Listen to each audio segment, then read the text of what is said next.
spider can, spins a web any size, catches thieves just like flies. Look out, here comes the Spider-Man. To him, life is a great big day. Wherever there's a hay, you'll find a Spider-Man.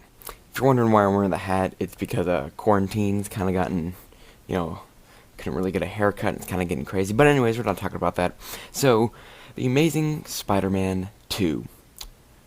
I don't get why people don't like the Amazing Spider-Man films. Of course, they're not the greatest, but they try to be more. The Sam Raimi trilogy was trying to be comic book films, trying to be accurate to the comic books, give the fans a lot of good stuff to work with. But these movies, I feel, these movies are trying to be less of a comic book film and more of a movie, like an actual film that happens to be based off a comic. So, and I kind of like that.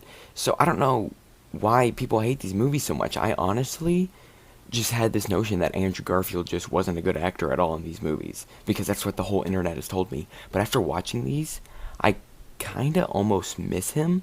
Like Tom Holland, I much prefer Tom Holland, but Andrew Garfield also has something that no other Spider-Man had. He felt like, I'm gonna say it, Andrew Garfield, especially in this film, just feels like the perfect Spider-Man at moments, not the whole time. I think overall, Tom Holland has a better track record.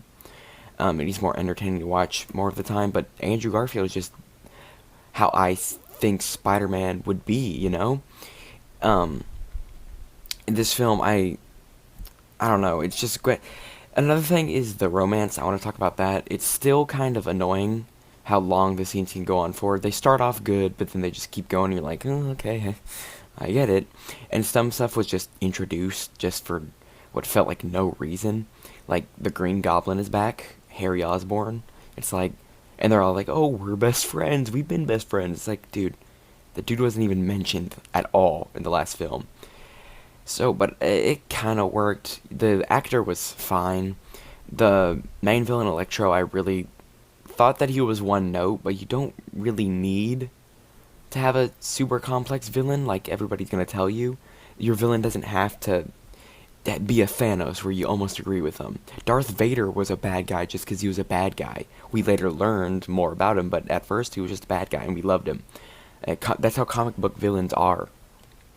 So, I don't get why people are all, mad. You don't need a complex villain.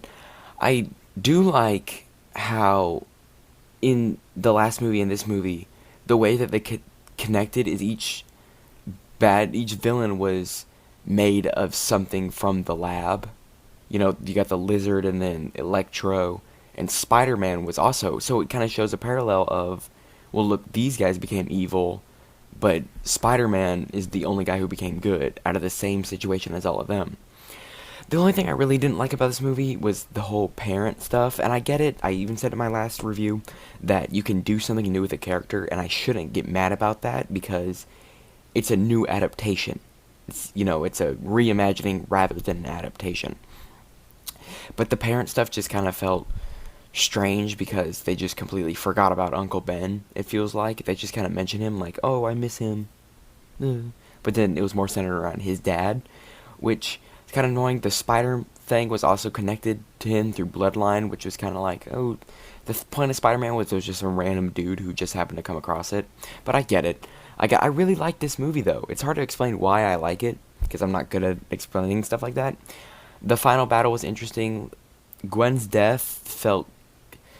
It's weird. I remember back when this movie first came out, everybody was talking about it. They're like, they killed off Spider-Man's girlfriend. They did it. I remember being like, there's no way. There's no way they did that.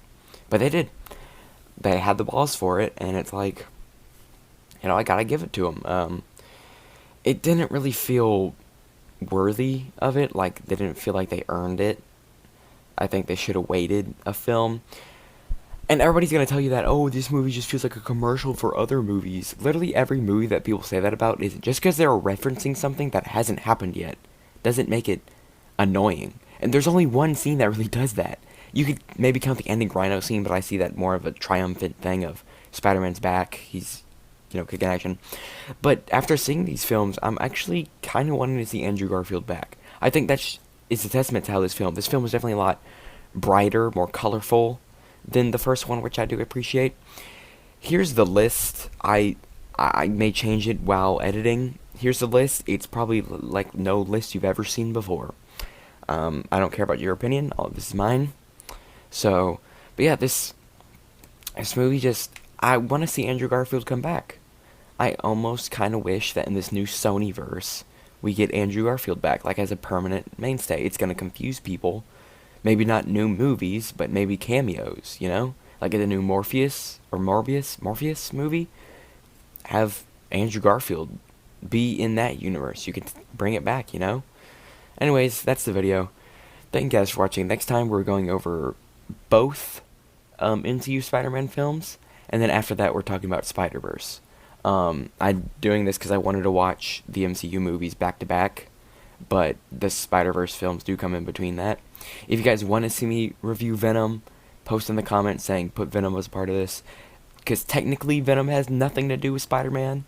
The movie, you know, they don't mention him, and they don't, you know, he's not in it, so I could count it, I could not. I think I may just wait to see what happens in Venom 2.